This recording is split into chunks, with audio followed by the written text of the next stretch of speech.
তারা বাসায় আছে, আপনি বাসায় যাবেন, আপনার স্ত্রী চিন্তা করতেছে আমার স্বামী গভীর রজনী পর্যন্ত ওয়াজ শুনে আসবে, এসেই যেন বিছানায় শুয়ে পড়তে পারে।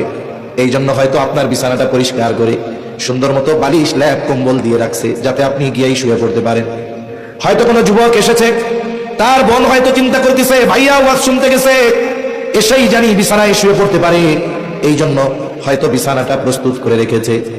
আল্লাহ না করুন ওই যুবক অথবা ওই ব্যক্তি যদি এখানে ইন্তেকাল করে, বলেন তো তার লাশটাকে নিয়ে যখন বাড়িতে যাওয়া হবে, ওই বাড়ির ভাইয়ের বোন অথবা স্বামীর স্ত্রী কি বলবে নাকি, আমি তো আমার স্বামীর জন্য, আমি তো আমার ভাইয়ের জন্য আজকে রাত্রে শোয়ার জন্য বিছানাটা প্রস্তুত করে রেখেছিলাম, জানাজা তো আগামীকাল সকালবেলায় হবে, তাহলে বাকি রাতটা ওই বিছানায় কম্বলের তলে আমার ভাইয়ের লাশটা থাকুক। রাখবে? যদি বলেন রাখবে, আপনাকে এখান থেকে ওই লাশের খাটিয়া এনে নিয়ে যাওয়া হবে।